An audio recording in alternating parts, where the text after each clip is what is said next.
میرے پاس کتنے کیس آئے ہیں, مرد کہہ رہا ہے میں جیل سے نکلا, میں اس کو اپنی بیوی کو قتل کروں گا, میں نے روکا اس کو, یہ جائز نہیں ہے تمہارے لیے. لوگ کہہ رہے ہیں میں جان سے ماروں گا اس کو.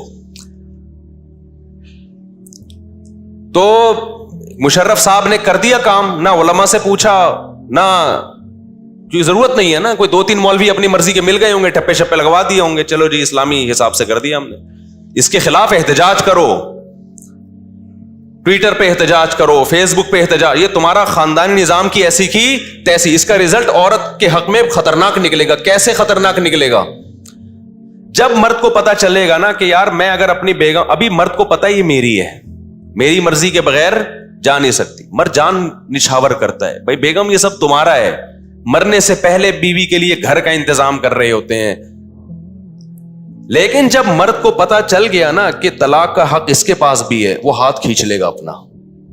وہ کہے گا اس کو ٹیشو پیپر کی طرح استعمال کرو بھائی, کوئی بھروسہ نہیں ہے کل اس کی نیت چینج ہو جائے. ٹائم پاس کرو, انٹرٹینمنٹ کے لیے بہت اچھی چیز مل گئی ہے. ٹائم پاس کرو, زیادہ فری کرانے کی ضرورت, یہ ہوگا کل جب واقعات آئیں گے نا. یار اس نے پراپرٹی دے دی تھی, اس کی بیگم نے خلا لے لیا. مجھے پتا ہے ساری عورتیں ایسا نہیں کرتی, لیکن کچھ تو کریں گی نا. اور آپ کو کیا پتا چلے گا کہ میری والی کرے گی کہ نہیں کرے گی؟ نیتیں بدلتے دیر تھوڑی لگتی ہے. تو نتیجہ کیا, آدمی ریزرو رہے گا. بھائی شادی ہو گئی ہے, ٹائم پاس.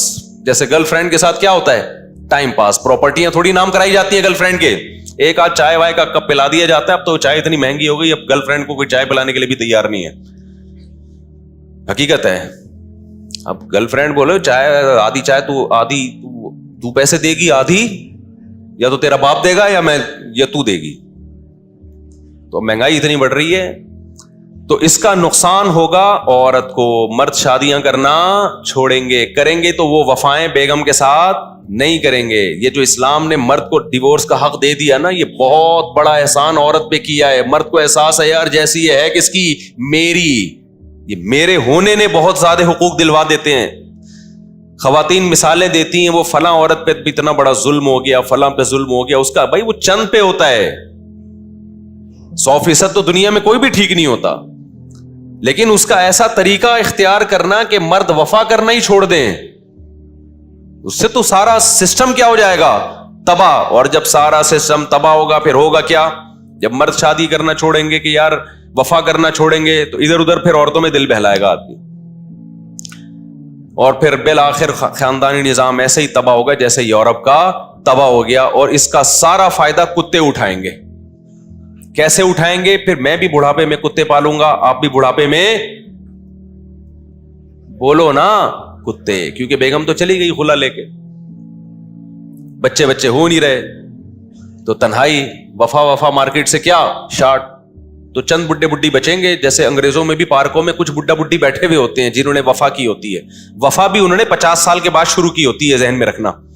50 سال تک ادھر ادھر منہ مارتے رہے ہوتے ہیں, 50 سال 55 سال کے بعد چلو یار ہم میوچل انڈرسٹینڈنگ سے کیا کر لیتے ہیں, شادی. پھر ان کی شادی کے بعد بھی عجیب سے ہی حساب کتاب ہے. اب وہ کیا بتاؤں یار, میں آج کل انگریز نے بھی بیان سننا بعض لوگوں نے شروع کر دیا, تو میں زیادہ نہیں ان کو وہ بتاتا. بہرحال پھر کچھ بڈھے بڈھی پارکوں میں نظر آئیں گے آپ کو. ہمارے ہاں بوڑھا بھی بڈھیاں بھی بیچاری پارکوں میں اپنے بچوں کے ساتھ, پوتے نواسوں کے ساتھ, بہوؤں دامادوں کے ساتھ ہوتی. وہ اکیلے تنہائی میں بیٹھے ہوئے ہوں گے. اور یہ بھی خوش قسمت ہوں گے جو اب تک ساتھ چپکے ہوئے ہیں, بھلے 50 سال کے بعد چپکے, لیکن چپک تو گئے نا. لیکن آپ کو بہت سے لوگ پارکوں میں ایسے نظر آئیں گے, بڈھا ہوگا کتا لے کے, اور بڑھیا ہوگی کتے کے مزے. کیونکہ کتے کو وہاں وہ پروٹوکول ملتا ہے, ہمارے کتے سوچ بھی نہیں سکتے, کتے کہیں کے.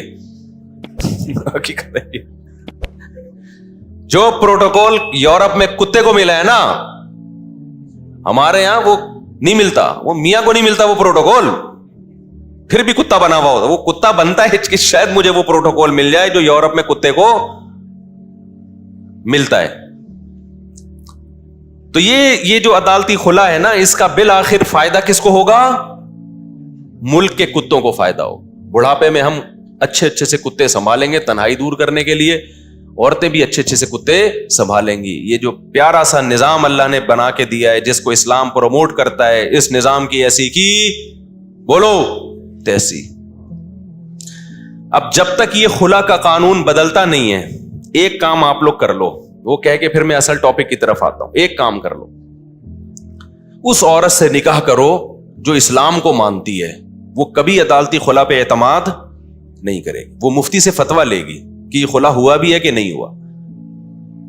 ایسی بھی عورتیں ہیں الحمدللہ، کورٹ سے خلا لینے کے بعد علماء سے رابطہ کرتی ہیں کہ شریعت میں خلا ہوا کہ نہیں ہوا. علماء نے کہہ دیا ہو گیا تو ٹھیک ہے، نہیں ہو گیا بھائی نبھا کرنا ہے. کون سا گھر ہے جس میں اختلاف نہیں ہوتا بھائی؟ اتنی سی باتوں پہ طلاقیں اور خلے ہونا شروع ہو جائیں. عورتیں کہتی ہیں مرد کو بھی تو حق ہے کہ جب چاہے چھوڑ دیتا ہے. مرد کو حق ہے لیکن مرد اپنا یہ حق استعمال نہیں کرتا. بہت کم ریشو ہے، بہت کم ریشو ہے. 100 میں 1% لوگوں کے ہاں بھی طلاقیں نہیں ہوتی ہماری سوسائٹی میں، کیونکہ مرد کو یہ جو احساس ہے نا کہ یہ میری ہے، یہ احساس اس کو بیوی کو روکنے پر مجبور کرتا ہے.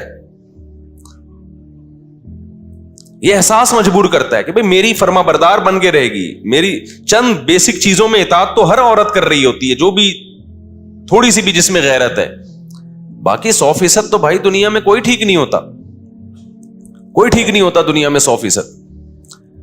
تو اب آپ نے کیا کرنا ہے کہ قانون چینج ہو نہ ہو، آپ کم از کم اپنی سوسائٹی کو، اپنی فیملی کو بچاؤ. تو اس کے لیے دیندار عورت کا انتخاب کرو. سمجھتے ہو؟ جس کو یہ ہو کہ نکاح ٹوٹتا ہے تو یہ حق کس کے پاس ہے؟ اللہ کے. اللہ جب کہے گا کہ نکاح ختم تو میں مانوں گی، کورٹ کے کہنے سے میں نہیں مانوں گی. جج کو یہ رائٹ نہیں ہے. جج اپنی بیوی کو ڈیورس دے سکتا ہے، دوسروں کی بیویوں کو ڈیورس نہیں دے سکتا جج. اتنا نہیں حکومت کا اسلام نے پابند بنایا آپ کو کہ حکومتیں فیصلہ کرنا شروع کر دیں کون کس کی بیوی ہے کون کس کی بیوی نہیں ہے.